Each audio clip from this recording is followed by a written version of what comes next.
Aquí. Bueno, vamos a partir entonces con la primera unidad.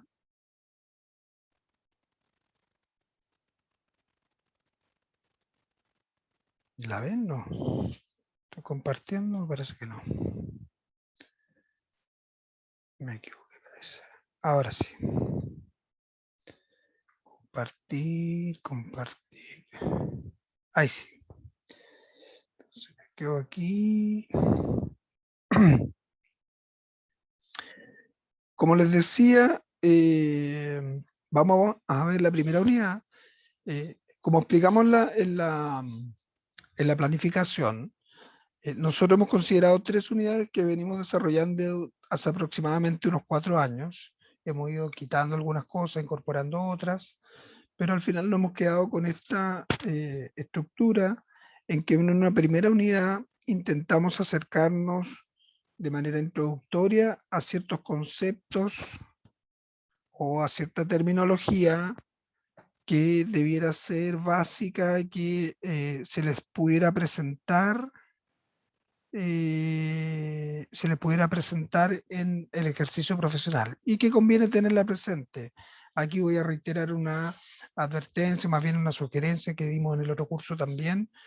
En derecho, ustedes pueden encontrar múltiples definiciones, nosotros utilizamos ciertos conceptos, podrían ustedes buscar uno que les acomode más, que les guste mejor, pero elegimos en definitiva un concepto en cada caso para poder desarrollar los contenidos y entender cuáles son los elementos principales. No nos interesan que ustedes se memoricen, pero sí entender cuando hablemos de derecho internacional, de derecho de integración, de derecho comercial internacional. De eso trata un poco la primera unidad. Introducirnos, antes de hablar del derecho comercial internacional específicamente, poder comprender en qué ámbito se inserta el derecho comercial internacional. Uno podría con cierta facilidad anticipar que se trata de derecho internacional, pero como vimos en su minuto en otro curso, a veces hablamos de derecho internacional público o derecho internacional privado. ¿Qué relación hay entre ellos? ¿Qué relación tiene con el comercio internacional? Y específicamente en qué parte de ese derecho internacional estamos cuando hablamos de derecho comercial internacional. Luego de eso hablaremos de derecho de integración y con esto nos queremos referir a un proceso que es o ha sido vital para el desarrollo y la profundización del comercio internacional. No es que antes de esto no haya habido comercio internacional, solo que a partir de los procesos de mayor integración que se desarrollan desde la década del 30 del siglo pasado, podemos ver que se genera una cierta apertura comercial que nos tiene, para bien o para mal, en un estándar o en un nivel de intercambio económico a nivel internacional que es propio de lo que ha surgido desde esa época. Insisto, ustedes intercambios comerciales podrán encontrar desde antiguo, el intercambio de bienes entre distintos estados, entre distintos pueblos, incluso el desarrollo de la conquista de otros países fue impulsado principalmente por la necesidad de intercambiar bienes. Sin embargo, nos interesa hablar de integración desde este periodo, puesto que lo que hoy vemos en muchos casos no es otra cosa, perdón, no es otra cosa que el resultado de ese proceso que se genera desde el periodo de entreguerras, decía, principalmente desde la caída de la bolsa de 1929, desde fines o principios del 30, en adelante, con una serie de hechos que vamos a analizar. No nos interesa que ustedes sepan con exactitud, pero sí cuando entiendan. Uno, por ejemplo, habla de la Unión Europea, y eso tiene muchos antecedentes que están desde este periodo en adelante. Entonces, ¿cómo se ha ido forjando esa integración económica y qué repercusión tiene para el comercio internacional? Nosotros en el apunte tenemos un desarrollo importante de las principales fases de la integración económica, de algunos de los ejemplos principales de ello, pero también probablemente compartiremos algunos links o videos parecidos a los que ya vimos en la primera clase, donde ustedes pueden apreciar que la integración no ha sido igual, que los objetivos que se plantearon inicialmente para algunos organismos internacionales o regionales no necesariamente se han cumplido, que algunos estados no solamente han manifestado su desinterés o su decepción con lo que inicialmente se habían planteado, sino que incluso como por ejemplo en el caso de la Unión Europea, uno de los países fundantes terminó saliendo de este acuerdo comercial o de esta unión comercial y aduanera con los efectos que ello tiene. Eso nos interesa que ustedes tengan alguna noción. Es importante porque si bien el comercio internacional, el derecho comercial internacional está enfocado en un aspecto distinto que tiene que ver con la solución de controversias entre particulares, comprender cómo se ha desarrollado en el último tiempo el comercio internacional implica tener alguna noción de lo que ha sido el derecho de integración. Luego intentaremos comprender algún concepto de derecho comercial internacional, cuáles son los elementos o rasgos característicos del mismo, y finalmente analizaremos ciertos organismos que son los que en general se reconocen como los creadores del derecho comercial internacional. Ya no me quiero adelantar, pero cuando veamos la definición vamos a entender una cierta diferencia que notamos como con el ordenamiento jurídico interno, donde uno reconoce claramente cuál es el órgano que crea, y esta diferencia en materia de derecho comercial internacional obliga a intentar reconocer cuáles son esos principales organismos, entendiendo que no existe una sola forma de crear ese derecho. Y por lo tanto a nosotros nos interesa que ustedes cuando tengan dudas de cómo se regulan ciertas materias en comercio internacional, sepan cuáles son esos organismos, cuáles son las propuestas, y cuáles de ellas han sido adoptadas por Chile o por países de los cuales ustedes tengan intereses.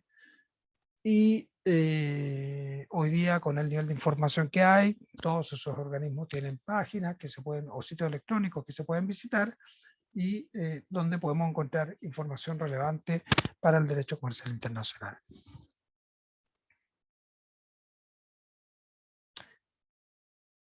Tenemos una definición, repito la advertencia, no hay un único concepto sobre derecho comercial internacional, pero sí, con Álvaro hemos escogido este para destacar ciertos elementos que lo distinguen de otras ramas del derecho.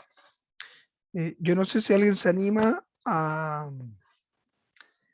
con la definición que ahí está, si hay algún elemento que le llame la atención en base a lo que ya hemos visto como definición de derecho en otros cursos, y que podría ser distinto o muy distinto en este caso del derecho comercial internacional. No sé si hay alguien que se anima a plantear algo. El hecho que carece de imperio para imponerla. Hola Felipe, sí, muy bien. ¿Alguien más? Que tiene un carácter uniforme. Eso como que me llama mucho la atención con lo que había dicho Felipe. Ya Alexandra destaca el carácter uniforme. Cielo Contreras pregunta si nos estamos refiriendo a los tratados. No necesariamente. Cuando hablamos de derecho comercial internacional, nos podemos encontrar con tratados internacionales en la medida que los estados adopten ese conjunto de normas jurídicas, pero no siempre es así. Por ejemplo, algo que ustedes pueden reconocer fácilmente como son los términos internacionales de comercio o Incoterms. No son tratados, no obstante, son normas jurídicas que han sido elaboradas por entidades que carecen de imperio. Porque este elemento es llamativo. Si alguno de ustedes recordará, cuando hablábamos de ordenamiento jurídico, decíamos en su oportunidad que una de las características del ordenamiento jurídico es que el conjunto de reglas que se establecen pueden ser son coercibles, ¿no? No sé si recuerdan un poco ese concepto. Pueden ser exigidas, el cumplimiento puede ser exigido incluso por la fuerza socialmente o legítimamente aceptada, ¿no? No estamos hablando de cualquier tipo de fuerza, estamos hablando de una fuerza legítima, en el sentido de que es la fuerza que el propio ordenamiento jurídico reconoce. Pero lo que es característico, y en general es una característica del derecho, es que esas reglas o esas normas jurídicas son exigibles mediante el uso de la fuerza. Eso es claramente identificable en un ordenamiento jurídico interno. Uno comprende que las leyes que nos damos como país, en el caso de que sean infringidas, existe algún tipo de procedimiento. Más allá de que uno pueda decir, sí, profe, pero esto no se cumple, esto se cumple, sí, entiendo lo que me quieren decir, pero en general uno comprende que uno podría, hay algún procedimiento, hay alguna instancia y uno podría decir eso que se estableció en una ley interna, yo quiero o exijo que se cumpla y si es necesario que se cumpla por la fuerza. En el caso del derecho comercial internacional no existe un órgano claramente que sea creador de este tipo de normas o mejor dicho, que no solamente que sea creador, sino que tenga la facultad de exigir ese cumplimiento. Y esto se relaciona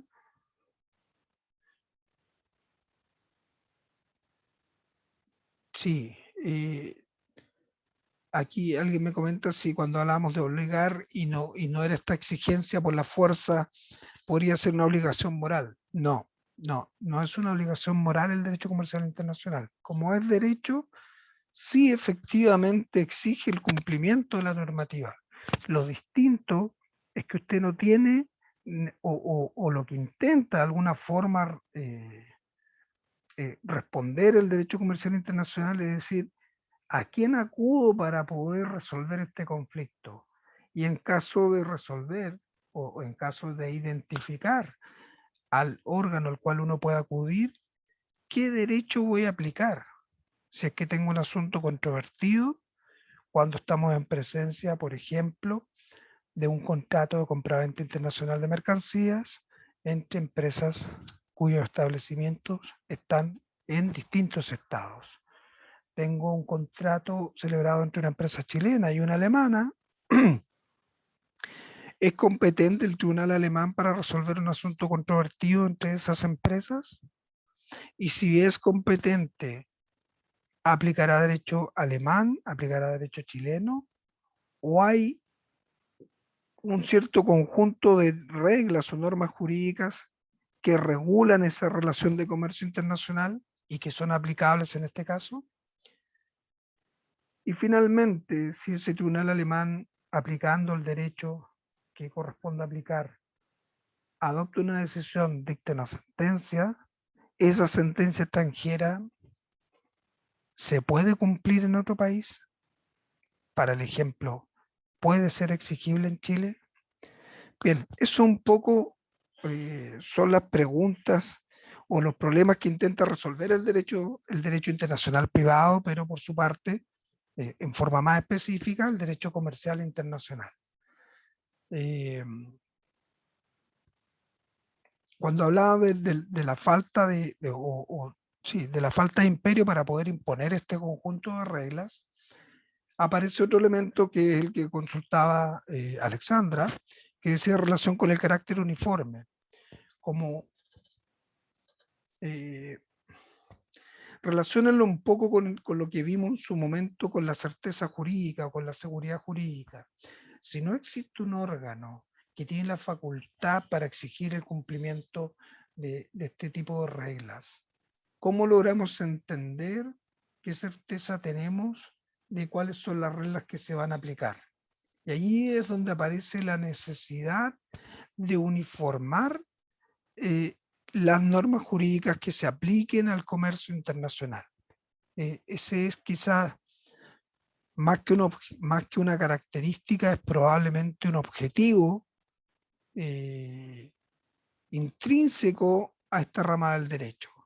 La necesidad de uniformar, puesto que entendiendo que los órganos creadores o que proponen reglas para que los operadores del tráfico del comercio internacional las apliquen en sus relaciones comerciales, la única forma de ir obteniendo cierta certeza o seguridad es que esas reglas se vayan uniformando o repitiendo en el tiempo para entender cuál es en definitiva el tribunal al cual yo voy a poder acudir, el derecho que se va a aplicar y si esa resolución va a poder ser exigida tanto en ese país donde se dictó o en el país donde se encuentra mi establecimiento. Catalina nos dice aquí, entonces quiere decir que los estados son quienes adoptan una responsabilidad de regulación a nivel general mediante esta normativa que se aplica. No necesariamente, Catalina. En muchos casos sí. Por ejemplo, la Convención sobre Compraventa Internacional de Mercancías.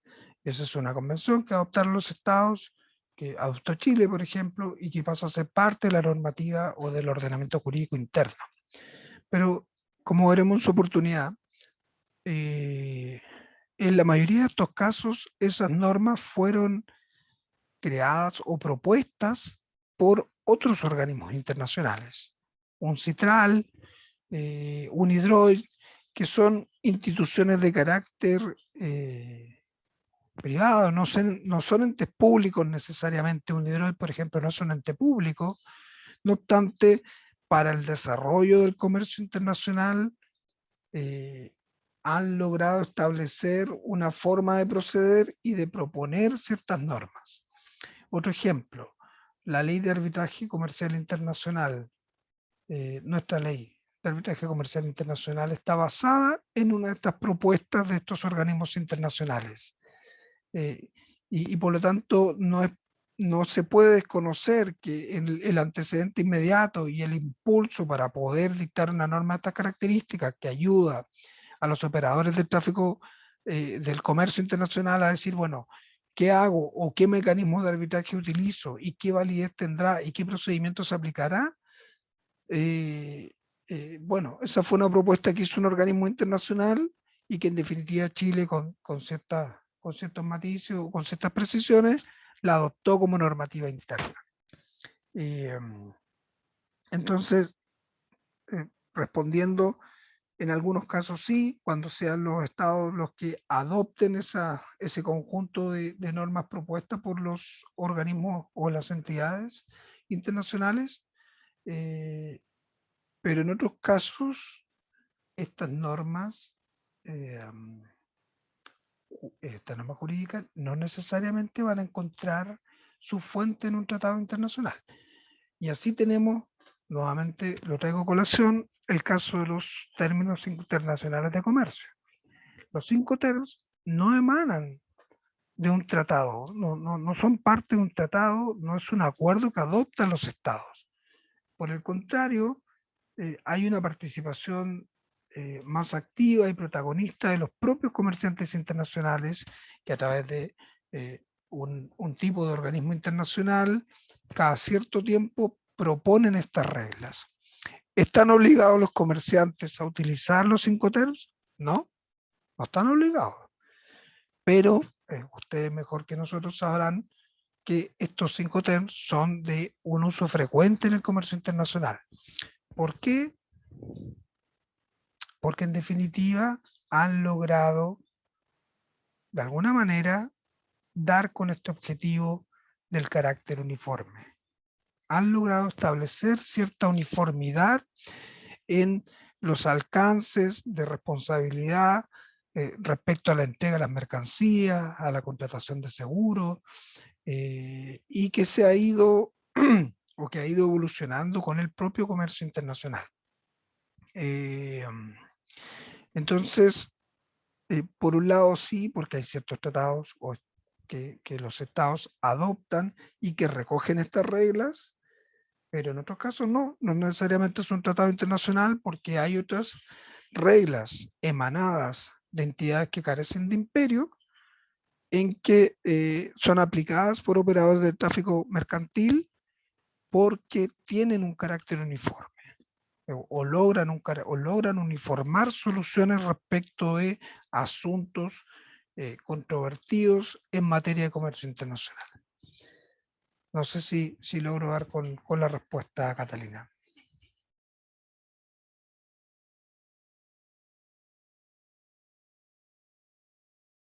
Asumo que sí, o más o menos sí.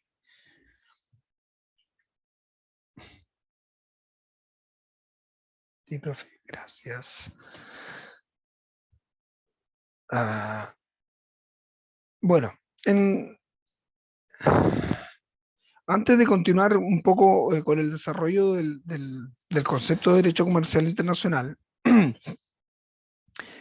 nos interesa poder transmitir una diferencia que a veces nos confunde a todos. No quiero decir solamente que confunde a los estudiantes, sino que confunde a todos. Si nos preguntáramos respecto al comercio internacional, ¿en qué ámbito está el derecho que regula el comercio internacional? ¿En qué ámbito de este derecho está el derecho comercial internacional? Y vamos a encontrar esta doble perspectiva de que este derecho comercial internacional está a modo general dentro del ámbito del derecho internacional, pero específicamente forma parte del derecho internacional privado, porque regula relaciones entre particulares. El objetivo es intentar solucionar conflictos que se dan entre particulares. Sin embargo, el derecho internacional público, es decir, los acuerdos que celebran los estados para regular derechos y obligaciones entre ellos, muchas veces tienen incidencia en el comercio internacional. Repito el ejemplo de la Convención Internacional, de la Convención de Compraventa Internacional de Mercancías, que es un tratado que adoptaron diferentes estados y que pasó a formar parte del ordenamiento jurídico interno. Desde ese punto de vista es un derecho internacional público, pero sin duda establece derechos y obligaciones que pueden ser invocadas por las partes, por los particulares, en el caso de una relación privada entre establecimientos de comercio que se ubiquen en distintos estados. No pretendo enredarlo, sino que simplemente destacar que el lugar propio del derecho comercial internacional es el derecho internacional privado, ¿ya? Porque este conjunto de normas jurídicas lo que intenta es solucionar asuntos que tienen algún elemento internacional relevante, pero que son de carácter privado. El derecho internacional público, que puede tener injerencia, influencia en el comercio internacional, no forma parte del derecho comercial internacional. Eso es una primera explicación que queremos, que nos parece acertado con Álvaro poder transmitirles a ustedes para que comprendan que si bien vamos a hablar ahora, sobre todo en la primera unidad, de una parte que tiene influencia e injerencia, como por ejemplo el derecho a integración, y en algunos momentos, a propósito del derecho a integración, hablaremos de ciertos tipos de tratados comerciales internacionales. En verdad, eso es derecho internacional público y no forma parte del derecho comercial internacional. Ejemplo, usted puede tener un acuerdo de arancel preferencial entre distintos estados y a usted como empresa, si quiere comercializar, quiere comerciar con un establecimiento de ese otro país que forma parte del acuerdo, le va a interesar si, por ejemplo, los bienes que comercializa están libres de aranceles aduaneros o tienen rebajas o preferencias arancelarias. Y por lo tanto, este derecho internacional público, representado por el acuerdo de arancel preferencial, tiene influencia y tiene injerencia en esa relación comercial. Pero si usted celebra un contrato con una empresa de ese país y luego tiene un conflicto o una controversia en la aplicación de ese contrato, la solución la va a encontrar en el derecho internacional privado, ¿ya? Que es aquella rama del derecho que se preocupa de establecer o de solucionar los problemas o los conflictos que puedan surgir entre distintos ordenamientos jurídicos. Lo decía hace un rato, si pensamos, por ejemplo, en una empresa chilena y una alemana, y celebraron un contrato, es responder a la pregunta de, bueno, perfecto, tenemos probablemente, estoy liberado de arancel para poder exportar a Alemania porque forma parte de la Unión Europea y es parte del tratado entre Chile y la Unión Europea. Perfecto. Pero si yo tengo un problema en el cumplimiento de ese contrato, la solución no la voy a encontrar en el tratado de Chile y la Unión Europea, sino que voy a tener que buscar reglas que me permitan responder de si un tribunal alemán puede o no conocer de ese asunto, qué ordenamiento jurídico se va a aplicar, se va a aplicar la ley chilena o la ley alemana, o hay algún tipo de reglas que se aplican a nivel internacional, y en caso que el tribunal alemán conozca y aplique estas normativas de carácter internacional que integran el derecho comercial internacional, esa sentencia tendrá o no validez en nuestro país o en otro tercer estado que pueda tener algún interés o ser parte de esta controversia. Así dicho, entonces, que les quede claro, el derecho comercial internacional es parte del derecho internacional privado porque regula relaciones entre particulares. El derecho internacional público no forma parte del derecho comercial internacional, sin embargo, influye o tiene injerencia en él porque los estados suelen acordar asuntos o materias que dicen relación con el comercio internacional, como las que se mencionan allí, principalmente relativas a la circulación de mercaderías o derechos aduaneros.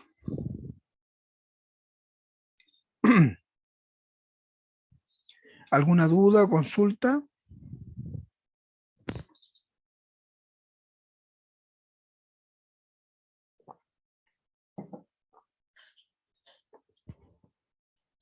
Bien. Voy a pasar a desarrollar algunos elementos, un concepto y algunos elementos del derecho internacional público y luego el derecho internacional privado, para finalmente recaer en el derecho comercial internacional. Algunos los voy a esbozar simplemente porque podrán identificar que son cosas que en algún momento vimos y que ahora simplemente se aplican en el ámbito internacional, como el caso de las fuentes, y en algunos casos nos detendremos para destacar algún elemento que parezca relevante. En el caso del derecho internacional público, les planteamos aquí algún tipo de definición, lo que vuelvo a insistir, cualquiera sea, ya sea la primera que es mucho más sencilla o la otra que intenta profundizar en ciertos aspectos que se regulan, lo que se repite claramente es que el ámbito de regulación es precisamente las relaciones de los estados y otros sujetos de derecho internacional, como puede ser el acuerdo que mencioné de Chile y la Unión Europea, ya que la Unión Europea no es un estado, pero sí es un sujeto de derecho internacional, pero principalmente relaciones entre estados, ¿ya? Tratados que suscriben en forma bilateral dos estados o convenciones multilaterales que suscriben una cierta cantidad de estados. La segunda definición destaca algunos elementos que quizás sean más bien finalidades o objetivos del derecho internacional público, pero nuevamente volvemos a lo mismo, que es la regulación de las relaciones entre estados. Menciona allí algunas características, dotados de diferentes grados de desarrollo. Sí, podría decir uno, no es una relación entre pares o entre iguales, etcétera, pero en definitiva el objeto de regulación es el mismo. El objeto de regulación es precisamente la relación entre los estados. Las fuentes, esto ya lo vimos en algún momento, aquí quizás destacar que en el caso del derecho internacional público, las resoluciones de los órganos internacionales sí tienen o sí cumplen cierto objetivo, son creadores de derecho internacional público en alguna medida, una resolución de la ONU, del Banco Mundial, de la Organización Mundial de Comercio, pero la principal fuente obviamente son los tratados internacionales. Estos adoptan diversa nomenclatura. A veces ustedes van a escuchar hablar del Acuerdo del Cambio Climático, del Pacto Internacional de Derechos Civiles y Políticos, del convenio de la OIT número 169, que lo habrán escuchado más de alguna vez, protocolo adicional del Tratado de Libre Comercio entre Chile y Canadá, anexo del protocolo de acuerdo entre Chile y Colombia, en fin. Independiente de esas denominaciones, en general, cuando estamos en presencia de un acuerdo entre estados o entre estados y organizaciones internacionales, estamos hablando de tratados internacionales. Hay una convención que regula los tratados, que es la Convención de Viena sobre Derechos de los Tratados, y estos pueden ser bilaterales o multilaterales. Sobre sus etapas, aquí quizá destacar algo que a lo mejor alguna vez explicamos. Hay una diferencia, o hay dos momentos, si se quiere, respecto de la entrada en vigencia de un tratado específico. Por un lado tenemos la firma del tratado. Muchas veces ustedes habrán escuchado hablar de que el presidente de la República firmó un tratado respecto de tal o cual materia, pero la sola firma del tratado, en nuestro caso, y en general en muchos países, no genera obligación aún para el Estado. ¿Por qué no genera todavía obligación? Porque se considera un mecanismo interno de ratificación que sí permite el nacimiento de la obligación para ese Estado del cumplimiento de las obligaciones establecidas en el tratado respectivo. En el caso del sistema chileno actualmente vigente, si bien el presidente de la República, quien es el facultado para conducir las relaciones internacionales de nuestro país, puede firmar un tratado para que éste tenga vigencia, se incorpore el derecho, a nuestro derecho interno, requiere la ratificación del Congreso Nacional. Solo una vez que el Congreso Nacional ha ratificado dicho tratado, y luego que se deposita el instrumento internacional o se canjea los instrumentos respecto del tratado que se ha suscrito, solo en ese momento ese tratado entra en vigencia. ¿Ya? Por ejemplo, el TPP. El TPP fue firmado por la Presidenta de la República en su oportunidad, sin embargo no ha sido ratificado por el Congreso Nacional.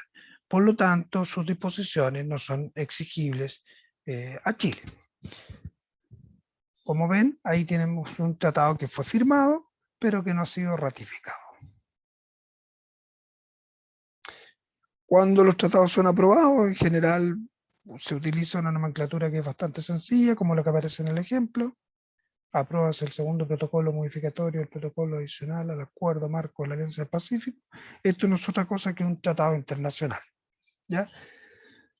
Sus disposiciones en general suelen incorporarse en anexo o estar a la vista, pero cabe recordar que en nuestro caso, en nuestro sistema actual, el Congreso Nacional solo tiene la facultad de aprobar o rechazar el tratado, pero no de introducir modificaciones.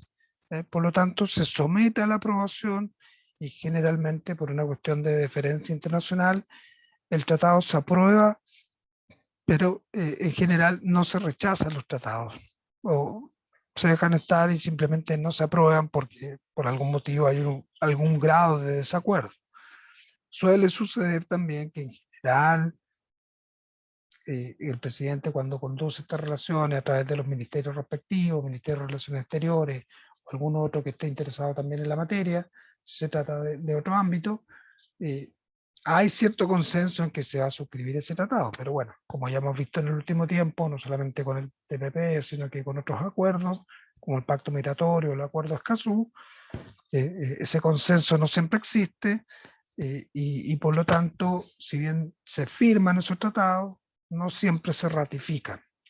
Pero insisto, es muy raro que ustedes vean rechazado un tratado. En general, o los aprueban o simplemente los dejan estar sin aprobación. Hay dos opciones adicionales que son interesantes respecto al tratado, que son importantes que tengan alguna noción. Una es la adhesión. Hay veces que los países o los estados no participaron de las negociaciones de un convenio bilateral o multilateral y sin embargo luego quieren integrarse a ese tratado internacional. Ese mecanismo se conoce como adhesión a un tratado. Por ejemplo, Gran Bretaña manifestó su voluntad de adherirse al TPP-11. No participó de las negociaciones, no obstante, sí tiene interés mediante un acto jurídico unilateral de adherirse a ese tratado. En general, los tratados permiten la adhesión, normalmente establecen ciertos requisitos, como por ejemplo, que los demás estados integrantes estén de acuerdo en su incorporación. La reserva también es una declaración unilateral, pero en este caso, lo que intenta el tratado, el Estado que presenta una reserva, es que si bien está de acuerdo con ese tratado internacional, ese acuerdo no está de acuerdo en el total de las disposiciones que contiene ese tratado, sin embargo, los elementos esenciales sí está de acuerdo. La reserva permite que ciertos estados que sí quieren participar de un tratado internacional, pero que ciertos elementos que pueden ser menores o no, pero que sí son aceptados por los demás estados, puedan llegar a un acuerdo y no necesariamente exigir que uno esté conforme con el 100% de las disposiciones o cláusulas de este tratado. Aquí tenemos un ejemplo que vamos a analizar con más detalle en la unidad 2. Chile hizo una reserva de la Convención de Compraventa Internacional de Mercancías respecto a un asunto bien específico, pero que considero importante para su tradición jurídica. La Convención no exige para el caso de los contratos de compraventa internacional de mercancías que sean suscritos por algún tipo de con algún tipo de formalidad específica. Sin embargo, Chile hizo la reserva y señaló que en el caso que participe o que una de las partes sea un establecimiento nacional, dicho contrato conste por escrito. Como ven, Chile está de acuerdo o estuvo de acuerdo en todo el tratado, sin embargo, esa pequeña parte o ese pequeño aspecto implicaba algún tipo de obstáculo, ya sea porque ciertos sectores productivos a lo mejor exigían una mayor formalidad para la celebración del contrato, que es algo bastante acorde a nuestra tradición jurídica, y a los demás estados les pareció que no era algo demasiado relevante o que cambiara esencialmente la regulación del tratado y por lo tanto aceptaron esa reserva. En general los tratados la permiten la reserva y cuando no se establece expresamente en los tratados que no se aceptan por algunos motivos específicos. Pero para los que nos interesan, que son los de materia comercial, en general sí, los estados suelen aceptar estas reservas porque permiten lograr acuerdos en una buena cantidad de puntos, sin perjuicio de que otros sean reservados por algunos de los estados contratantes. En el caso de las otras fuentes, la costumbre internacional, no voy a decir mucho más, es propio de lo que ya vimos en el otro curso con relación a la costumbre. Aquí ustedes pueden identificar los dos elementos esenciales de la costumbre, el elemento objetivo, que es la reiteración de los actos, y el subjetivo, que es la convicción que esa reiteración implica el cumplimiento de una conducta exigida por una norma jurídica. Lo único que aquí la costumbre simplemente tiene lugar en el ámbito internacional público, porque son estos actos reiterados, en este caso son prácticas de los estados, ¿ya? Pero no hay mayor novedad con lo que ustedes ya conocen. Respecto a los principios generales, sí hay principios que son propios del derecho internacional, como la independencia de los estados, la continuidad del estado, cuando un estado se desmembra, se divide o se reunifica, como son algunos de los ejemplos que vimos en los últimos 50 años, como el caso de la ex Yugoslavia, la ex Unión Soviética, el caso de Checoslovaquia, que pasó a ser República Checa y Eslovaquia, la reunificación alemana, etcétera. Se aplica dentro de los principios, o sea, si bien dichos estados desaparecieron, los estados que continuaron forman parte o heredan de alguna forma ciertas obligaciones que dichos estados habían asumido con anterioridad. No en todos los aspectos, pero digamos que no desaparece completamente la actuación internacional que tenía cada uno de sus estados, y por lo tanto uno puede comprender que cuando hoy día uno habla de Alemania, comprende también el periodo que implicó la República Democrática Alemana y la República Federal Alemana, que son las que se reunificaron en este proceso que se inició a fines de la década del 80. En definitiva, estos principios que se aplican y que son reconocidos a nivel internacional son parte o son fuentes creadoras de derecho internacional público.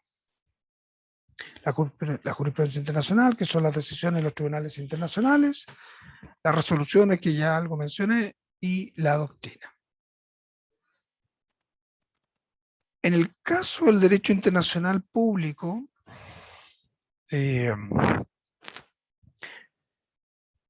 volvemos ahora sobre una rama que regula ya no las relaciones entre estados como el derecho internacional público, sino que el derecho internacional privado intenta resolver asuntos controvertidos que han surgido entre particulares, y principalmente intenta responder las siguientes preguntas o problemas.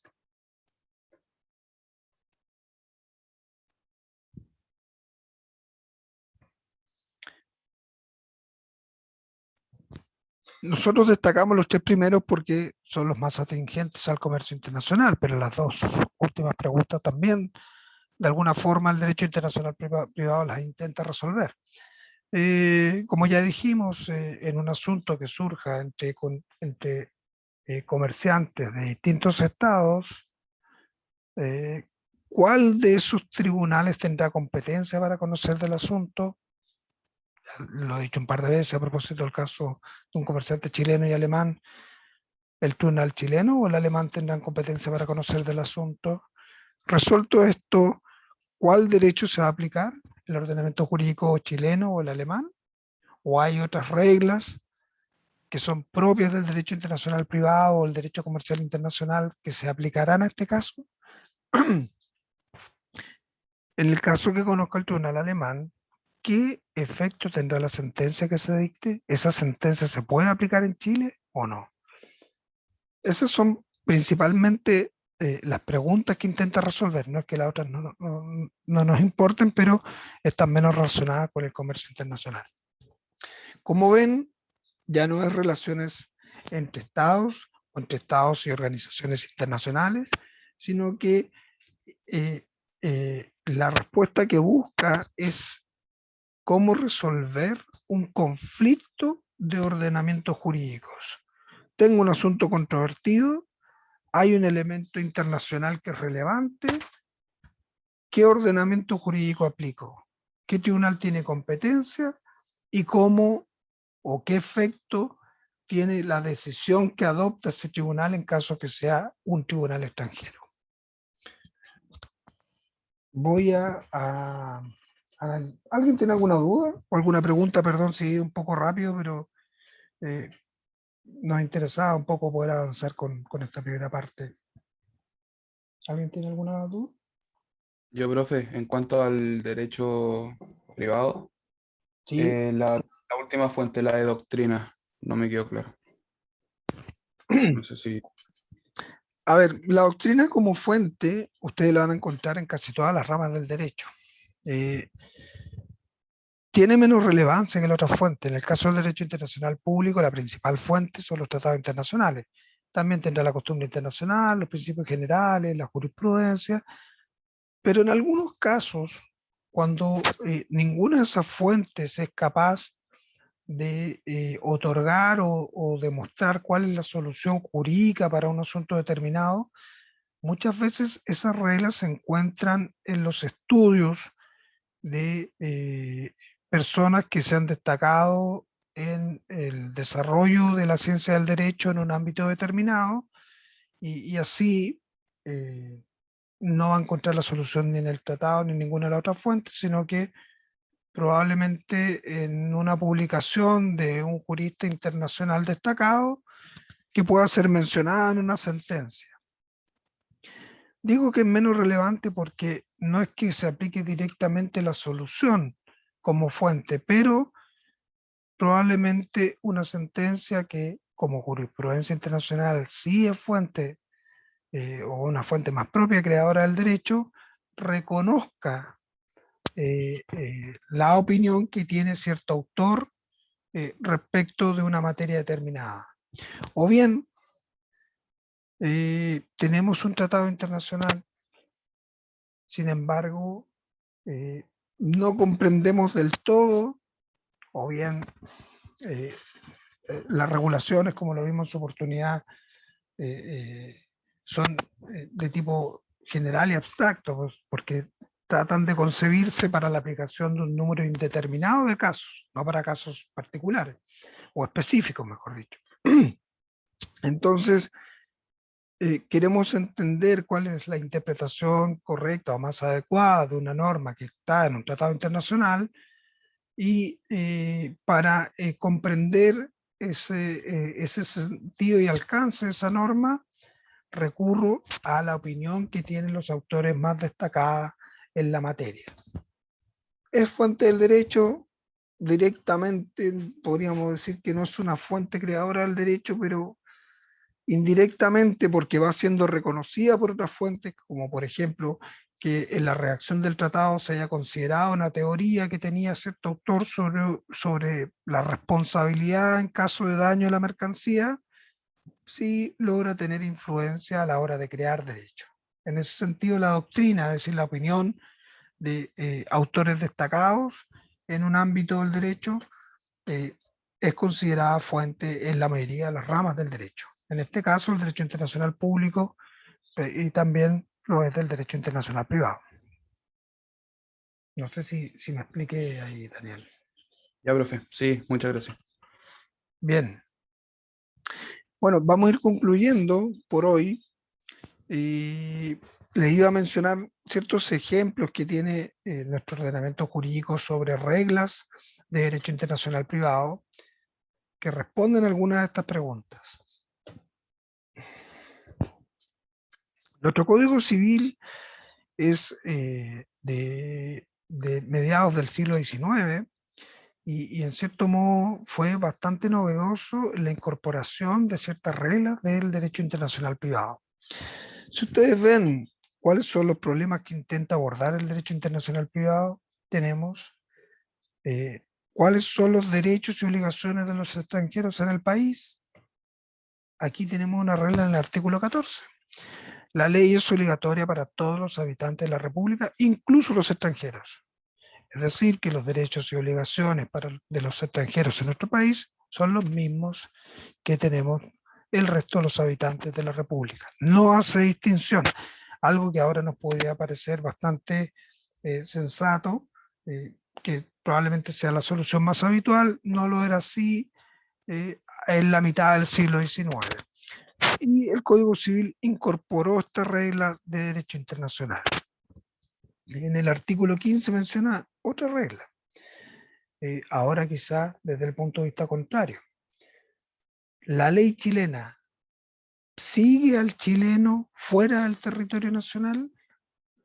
La regla general pareciera ser que no. Sin embargo, aquí en el artículo 15 dice que